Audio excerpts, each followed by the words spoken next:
이번 2025년도는 한국과 비슷하게 지역마다 편차가 좀 있을 거라고 보고 있고요. 부분적, 지역적 마이크로 사이클에 주목을 해야 될 필요가 있다는 거.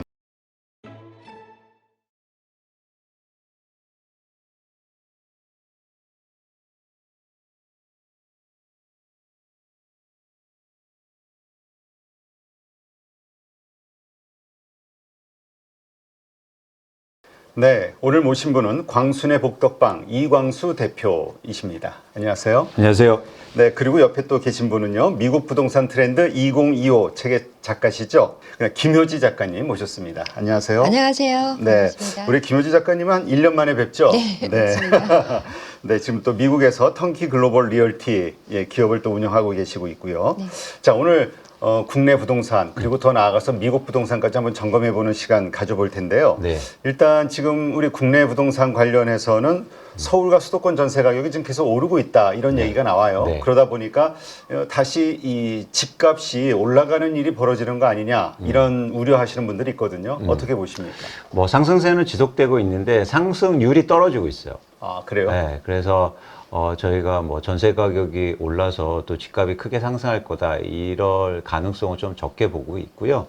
지금은 뭐 전반적으로 뭐 투자자들이나 아니면 내 집 마련하시는 분들이나 또 집을 갖고 계신 분들이 관망하는 그런 상황이다. 그래서 시장의 변화를 조금 뭐랄까 지금 상황에서 측정하기는 좀 어려운 상황입니다. 네. 특히 그래서 가장 중요한 게 뭐냐면 거래량이 크게 감소하고 있어요. 아, 거래량이. 네, 네.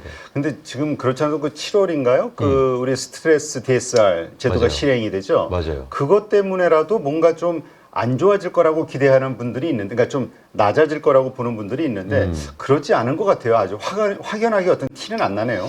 그렇죠. 왜냐하면 특히 1분기에 잘 아시겠지만 토어제 이슈가 있었지 않습니까? 네. 토지거래허가구역이 뭐 해제되고 다시 재지정되면서 시장의 변동성을 키웠거든요. 그러다 보니까 뭔가 방향성이 안 잡힌 상황인데 뭐 하반기로 갈수록 대출 규제도 이루어지고 또 집값이 많이 오르는 상황이기 때문에 좀 하반기로 갈수록 하락세가 시작되지 않을까? 그런 전망을 일단 하고 있습니다. 네, 네. 그렇군요. 지금 어제죠? 그젠가요? 금통위에서 이제 금리 동결을 했고요. 네네. 금리 동결 사실 지금 뭐 자영업자 문제도 그렇고 또 자영업자 문제가 연결이 되죠. 가계부채 문제로 연결이 되고 결국은 또 집 담보대출로 연결이 되는데 이 너무나 어렵기 때문에 금리 인하를 할 수밖에 없는데 그래도 또 물가 인상 이 인플레이션 때문에 못 하고 있는 한은의 고민 이걸 또 언급이 나왔던 것 같은데 어떻습니까? 이 금리 인하가 되지 않는 상태에서 혹은 금리 인하가 될 수 있다라는 기대감으로 집값이 좀 변동할 가능성이 있을까요? 그런데 뭐 이따도 미국에 말씀하시겠는데 한국은 금리 인하에 따라서 이제 긴 흐름에서 보면 금리와 집값의 그 상관관계가 크지 않아요. 네. 흥미롭게도. 그 이유는 뭐냐면 우리나라는 일종의 그 시장 금리나 기준 금리하고 모기지 금리, 즉 주택담보대출 금리가 좀 다르게 움직이는 네. 경우가 일단 있고요. 두 번째는 뭐냐면 한국에서 금리가 인하될 때는 대부분 경기가 안 좋을 때 한단 말이죠. 그렇죠. 근데 경기가 안 좋고 막 쉽게 말해서 장사가 잘 안 되는데 금리 인하됐다고 그래서 대출을 받아서 집 산다는 사람들이 많아질까? 그렇지 않거든요. 네. 예, 그래서 그런 차원에서 금리 인하에 대한 기대감, 금리 인하가 된다고 해서 집값이 또 오를 거다 이렇게 예상하고 있지는 않습니다. 네. 사실 연준의 코어 CPI 발표할 때 보면은 가장 많이 좀 안 좋았게 그러니까 계속 상승하면서 코어를 건드렸던 것이 이제 주거비였잖아요. 네. 어떻습니까? 지금 미국 상황은? 미국 상황은 2025년도에 가장 주목해야 되는 부분이 바로 공급과 금리거든요. 네.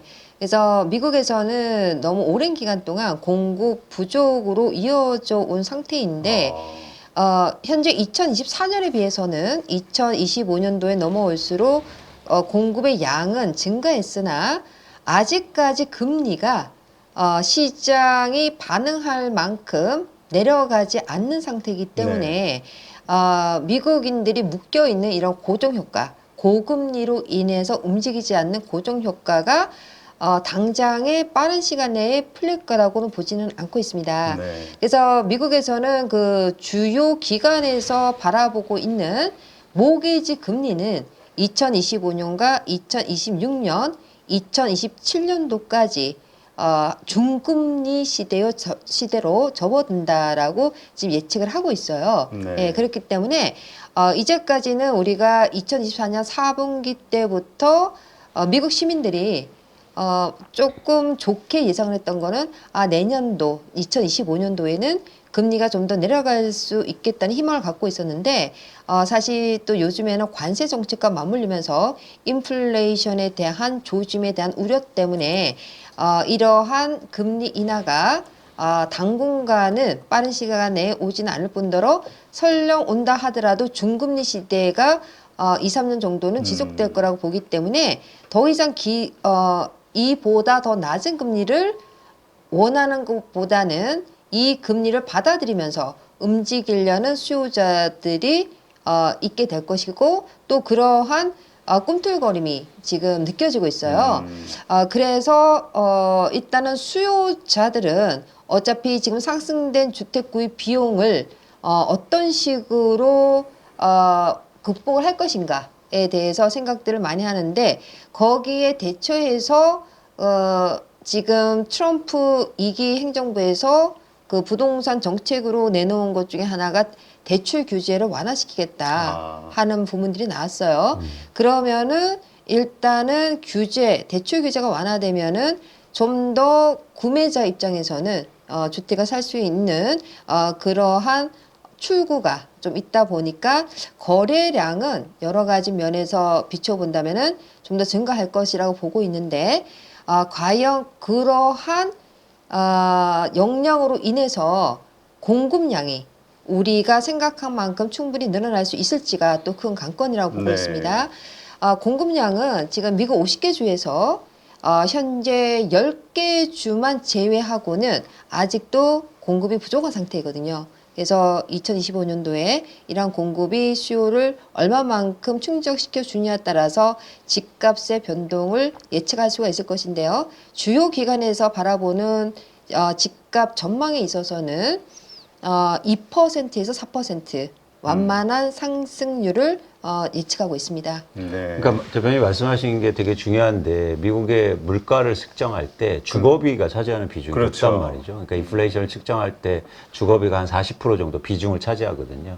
그래서 사실 미국의 금리를 예측하거나 할 때 주거비 말씀하신 것들이 어떻게 움직이냐가 중요한데 이제 김효지 대표님 말씀에 따르면 갑자기 여기서 안정되기는 힘들다. 그 얘기는 뭐냐면 결국엔 금리를 그렇게 빠르게 낮출 수 없다는 얘기일 수도 그렇죠. 있다는 겁니다. 그래서 어쨌든 굉장히 중요한 부분이기도 하죠. 그러게 지금 미국의 기준금리가 4.5니까 네. 우리보다도 훨씬 2%가 높으니까 거기는 집 살 때 그 모기지 금리가 장난이 아닐 것 같은데 보통 한 몇 프로 합니까? 현재 기준으로는 30년 고정 만기로 해서 6.82%예요. 네. 야, 근데 네. 하여튼 그런데도 지금 얘기 들어보니까 제가 작년까지 이야기 듣기로는 상당히 뭐랄까 집값 상승, 그다음에 그 호황 이런 것들이 이어졌다라고 들었는데 실제 팩트는 어떻습니까?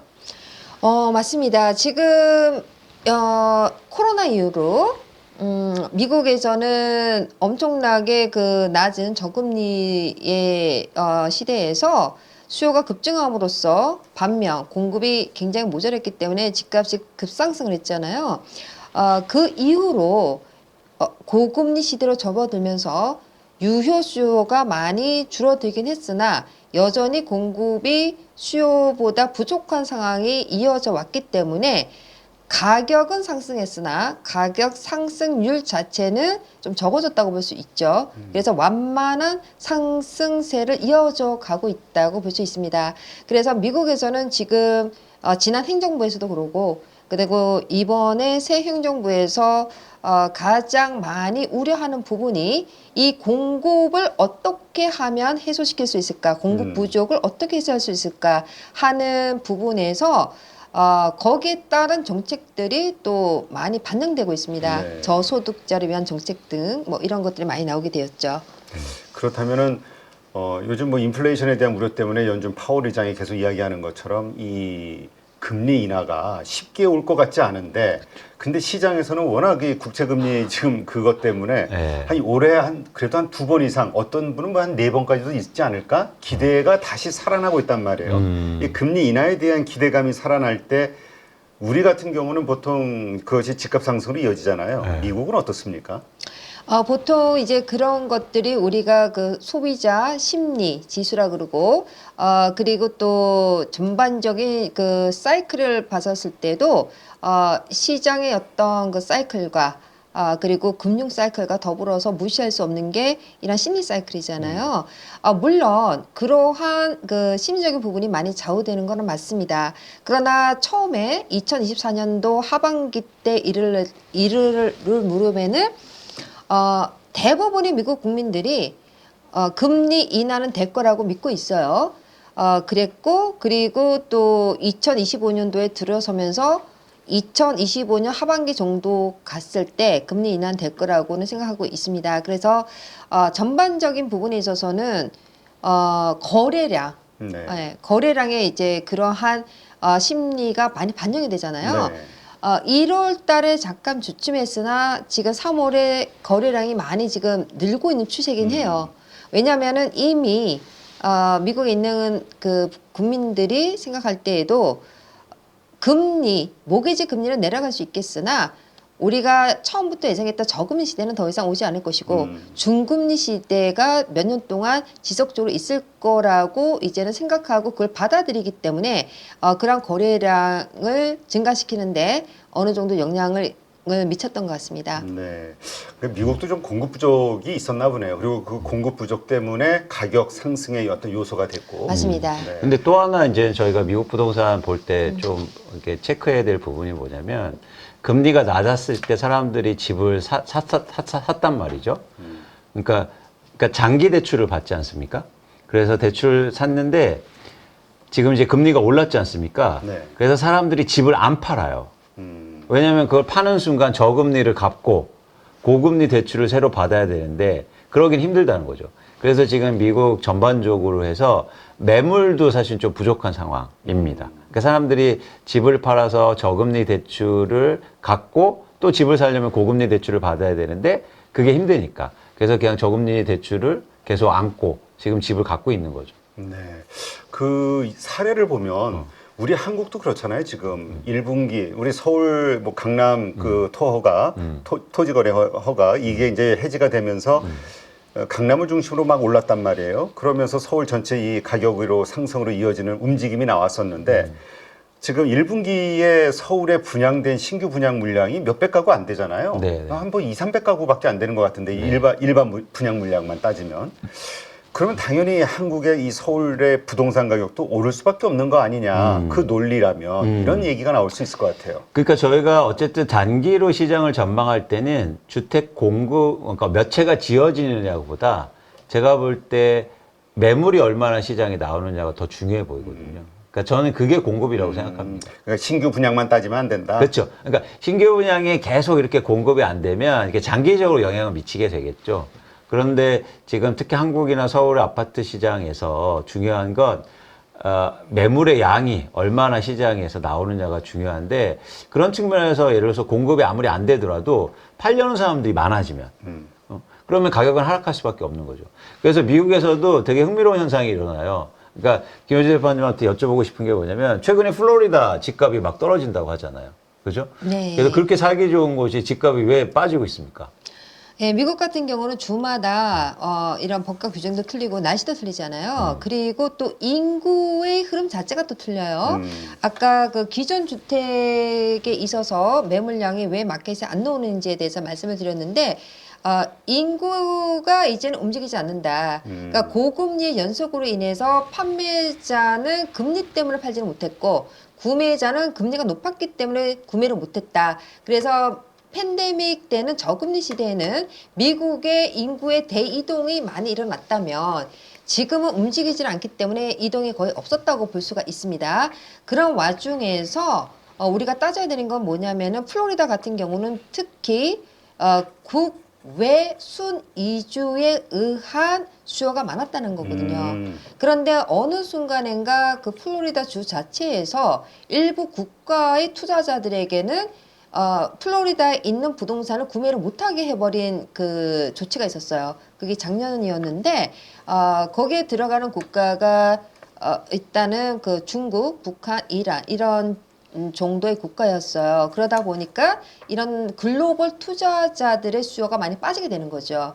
그럼으로써 공급이 수요보다도 더 많이 된 상황이 되다 보니까는 플로리다주 같은 경우는 전반적으로 가격이 지금 빠지고 있는 현상이긴 합니다. 그러니까 제가 이걸 왜 말씀드렸냐면 지금 이 지점이거든요. 그러니까 부동산 시장에서 단기로 집값을 결정하는 건 그래서 투자자들이 줄고 수요가 감소하는 거 아닙니까? 그다음에 투자로 집을 산 사람들이 팔고 그럼 집값은 빠질 수 있다는 거예요. 근데 아까도 대표님이 말씀하시는데 강남이 투자로 집을 가장 많이 보유한 지역입니다. 아, 그렇죠. 투자 지역으로 거의 누구나 다 똘똘한 한 채 하면서. 그렇죠. 그러니까 예를 들어서 강남에 뭐 신축 아파트 반포에 원베일리 있지 않습니까? 그 아파트의 50%는 투자로 갖고 있어요. 그러니까 그동안 집값이 오른 게 투자자들이 많이 사서 올랐어요. 마치 플로리다처럼. 그런데 이제 투자자는 줄고 그리고 투자로 집을 갖고 있는 사람들이 많이 팔기 시작하면 플로리다 집값이 빠졌잖아요. 그것처럼 강남도 빠질 수 있는 거죠. 그래서 이런 변동성에 대해서 여러분들이 그러니까 좀 아셨으면 좋겠다. 그래서 계속 오르거나 이러기에는 좀 힘들지 않을까 생각합니다. 근데 우리가 좀 이 모든 게 트렌드라는 게 있잖아요. 글로벌 트렌드. 미국은 되게 좋아. 미국은 계속 코로나 이후에 부동산 가격이 상승하고. 근데 중국은 우리가 다 알다시피 폭망이잖아요. 거의 뭐 절반 가까이 막 폭락한다든가 맞습니다. 막 그랬으니까. 맞습니다. 일본은 워낙 뭐 장기 하향을 해왔고. 하여튼 이러한 현상이고. 근데 우리는 약간 오르락내리락 하는 느낌인데, 물론 이제 정부의 정책에 의해서 그런 면도 있겠죠. 이거 어떻게 봐야 됩니까? 이 글로벌 트렌드라는 게 좀 통하는 게 있나요? 부동산이? 아니면 이게 정말 나라별로 다 다른가요? 원래부터? 근데 나라별로 좀 다른데 제가 생각하기에는 긴 흐름은 있는 것 같아요. 그러니까 예를 들어서 팬데믹 기간에는 부동산 가격이 계속 오르는 트렌드였죠. 네. 근데 이제부터는 조금 이제 지역별로 물론 차이가 나고 있지만 전반적으로 하향 안정으로 가는 모습 아닐까. 그럴 때 나타나는 전형적인 특성이 있어요. 뭐냐면 지역별로 편차가 커지게 됩니다. 그러니까 지금 대한민국도 그런 변곡점에 있으니까. 강남은 비싸고. 그렇죠. 그러니까 그런 변곡점이 나타난 전형적인 신호거든요. 근데 미국도 지금 지역별 편차가 커지고 있어요. 전에 보니까 뉴욕이라든가 이런 데 많이 떨어졌다고 얘기 들었었는데. 그렇죠? 네. 뉴욕이 원래 가장 비싼 곳에 그렇죠. 하나 아닌가요? 네, 그렇죠. 맞습니다. 근데 지금 어때요? 코로나 때 뭐 뉴욕을 떠나는 사람들이 많아서 떨어졌다라는 이유로 이제 그랬는데 이제 좀 상황이 바뀌었잖아요. 지금 상황은 좀 어떻습니까? 네, 지금 두드러진 상황은 뭐냐면은 고금리 시기에 일단은 사람들의 이동이 많이 둔화되었다라는 설명을 드렸잖아요. 그러다시피 지금 그 지역별로 같은 뉴욕이라도 지역별로 상당히 다른 현상을 보여주고 있다는 건데요. 전체적으로는 여전히 선벨트 지역, 특히 슈퍼 선벨트 지역인 조지아주라든지 텍사스주에는 인구의 유입이 워낙 많기 때문에 아직도 여전히 견고한 마켓을 유지하고 있는 반면에 이런 북쪽에 있는 지역, 고물가 네. 그 지역에서는 상당히 이제 코로나의 영향이 있었던 부분이었어요. 그런데 2025년도로 들어서면서 좀 다른 양상이 나오기 시작했어요. 그래서 일부 지역에서 특히 디트로이트라든지 그다음에 뉴욕에서 롱아일랜드, 브루클린 같은 일부 지역은 굉장히 지금 가격 상승률이 높아지고 있는 그런 양상을 보여주고 있습니다. 그렇기 때문에 이번 2025년도는 한국과 비슷하게 지역마다 편차가 좀 있을 거라고 보고 있고요. 그래서 중요한 거는 뭐냐면은 이제는 전체적인 어떤 사이클의 흐름보다는 부분적, 지역적 마이크로 사이클에 주목을 해야 될 필요가 있다는 거고, 그리고다 보니 어떤 양극화에 대한 그러한 부분이 좀 더 고려되어야 된다 하는 쪽입니다. 그러니까 우리 미국도 소위 똘똘한 한 채 중요해지는 시점이네, 그렇죠? 그렇죠. 그러니까- 오를 만한 지역. 그러니까 이게 많이 오를 땐 다 같이 오르지만 변화를 앞두고는 그런 현상들이 일어나요. 그 변화라는 거의 의미는 뭡니까? 그것을 정점으로 꺾인다는 거예요? 아니면 뭐 더 제가 판단하기엔 그럴 수 있다는 거죠. 그걸 정점으로 꺾일 수 네. 있다. 그래서 그런 이제 신호가 시장에 나타나는 거예요. 그래서 이제 미국 부동산에 투자하실 때도 이제 진짜 잘 하셔야 되는 거예요. 그러니까 지역도 잘 선택하셔야 되고 어디를 뭘 사야 될까도 되게 고민하셔야 되죠. 왜냐하면 그럴 수 있으니까. 그렇다면 그 얘기는 지금 막 아주 비싼 어떤 그 지역, 아주 막 지금 막 급등하고 있는 지역 이런 곳은 조심해야 된다는 얘기로 들리는데. 지금 같은 경우에는 제가 이 책에도 썼지만은 지역별로 그 다음에 부동산의 유형별로 사이클이 각기 다르게 돌아가고 있어요. 네. 그래서 이 책에서는 이번에 사이클에 중점을 두고 많이 풀이를 했는데 그렇기 때문에 주의를 하셔야 되는 건 뭐냐면은 우리가 미국의 부동산에 투자한다라고 얘기하면은 전반적인 하나의 덩어리로 생각하시는데 절대 그렇지가 않다. 이 시장을 세분화시켜야 된다. 저는 그렇게 말씀을 드리고 싶고 거기에서 우리가 답을 찾아야 된다는 거거든요. 세분화 시킨다는 건 어떻게 시키는 네. 겁니까? 일단은 우리가 뭐 상업용 부동산이다. 그러면 상업용 부동산도 너무나 틀려요. 그 오피스 빌딩이 있을 것이고 쇼핑센터가 있을 것이고 호텔이 있을 것이고 멀티패밀리가 있을 것이고 이제 그러한 유형들이 다 똑같게 돌아가지는 않는다는 거거든요. 결론적으로는 그 사이클 자체는 수요와 공급에 의한 가격에 결정되는 부분이기 때문에 상당히 사이클에 민감할 수가 있는데 예를 들어서 오피스 빌딩 같은 경우는 우리가 작년에도 언급을 했었지만은 상업용 위기가 왔다. 미국 시장이 붕괴될 것이다. 그런 것들이 다 우리가 좋게 들어가면은 오피스 빌딩이 대부분이었던 거거든요. 오피스 빌딩이. 네. 그러나 오피스 빌딩 같은 경우는 상업용 부동산의 거의 20%를 차지하고 있기 때문에 상당히 중요한 부분이 될 수가 있는데 그거를 좀 더 마이크로 접근으로 들어간다 그러면은 오피스 빌딩이라 하더라도 다 그렇지가 않았다. 등급이 A 등급일 경우에는 거의 공실이 없다시피 했었고 공실이 많았던 오피스 빌딩은 B, C, D 등급이었다는 거거든요. 그러니까 그렇듯이 우리가 통째로 툭 하나만 놓고 그 시장을 다 읽었다고 할 수가 없다는 뜻이에요. 그럼 투자자의 입장에서는 항상 어떤 시장이든 간에 위기와 기회가 같이 공존을 한다는 거거든요. 심지어는 우리가 서프라임 랜더의 붕괴 때, 그죠? 2008년도 금융위기 때도 그때 당시 미국에는 공급 가행 시기였기 때문에 가격이 40% 60%가 빠져버렸어요. 네. 그래서 투자자들은 또 몰리기 시작했죠. 왜냐하면은 그렇게 싼 물건을 어떻게 하면 좋게 잡을 수 있을까? 그렇기 때문에 좋은 물건에 싸게 나온 매물들 같은 경우, 차업 매물 같은 경우는 투자자들이 거의 멀티 오퍼였어요. 그래서 그럼으로써 또 가격이 올라갔거든요. 비딩 경쟁 때문에. 그렇듯이 그렇게 경제 위기 속에서도 투자자들에게는 또 기회였다는 거거든요. 그러니까 지금도 제가 말씀드리고 싶은 그 사이클의 변화는 뭐냐면 이젠 새로운 사이클이 시작되는 지점이다. 그 조짐은 언제부터였냐면 2024년 하반기 때부터 보이기 시작했다. 그것은 경제 둔화와 금리 인하가 맞물리는 시대가 4, 4분기에 있었다는 거죠. 네. 그럼으로써 우리가 짐작할 수 있는 거는 2025년도에 새로운 사이클의 출발점을 우리는 읽을 수가 있었다는 거거든요. 그런데 그러한 마이크로 사이클이 지역별로 유형별로 시작되면서 새로운 정책들이 맞물리게 되면서 어떻게 흘러갈 것인가를 우리가 주의 있게 봐야 된다는 거거든요. 그래서 그거를 이제는 세부적으로 우리가 짚고 파악하고 분석해야 될 때다. 저는 이렇게 얘기하고 싶습니다. 그러니까 이제 어쨌든 새로운 사이클, 그러니까 미국의 경우는 이제 네. 새로운 사이클이 나오기 때문에 거기에 맞는 투자 네. 아이디어를 찾아야 된다. 맞습니다. 네, 그 말씀으로 이해가 되고요. 우리는 한국은 이제 정점에서 강남의 이 가격 폭등 이것이 어떤 정점의 신호일 수 있다. 네. 요 새로운 하락 사이클이 나올 수 있다. 그렇습니다. 그렇게 이제 전망을 하는데, 그러니까 항상 그러니까 주식도 마찬가지잖아요. 막 시장이 오를 때는 아무거나 투자해도 됩니다. 그런데 예를 들어서 지금처럼 변동성이 커지고 어려워지는 시장에서는 뭘 사는가가 되게 중요하지 않습니까? 그렇죠. 그래서 부동산도 사실은 훨씬 더 이제는 쉽게 말해서 실력이 필요하다는 거죠.